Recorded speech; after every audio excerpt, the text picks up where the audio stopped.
Naging makulay at maningning ang pagsalubong ng bagong taon sa bayan ng Mangaldan dahil sa engrandeng New Year Costume and Masquerade Ball na ginanap sa Mangaldan Public Auditorium. Sa kabila ng mga naggagandahang kasuotan at makislap na maskara, higit na tumingkad ang gabi dahil sa pagkilala sa mga kahangahangang tagumpay ng mga board at bar passers na nagmula sa nasabing bayan. Sa taong 2022 hanggang 2024, halos 600 Mangaldeños ang matagumpay na nakapasa sa iba't ibang board at bar exams at 6 sa kanila ay naging top-notchers. Bilang pagkilala sa kanilang pagsusumikap at tagumpay, binigyan sila ng lokal na pamahalaan ng Mangaldan ng plaque of recognition at cash incentives na nagkakahalaga ng 10,000 pesos bawat isa.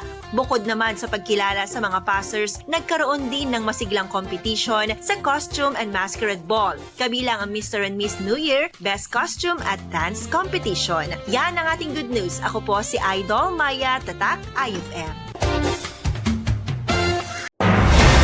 IFM News. IFM News.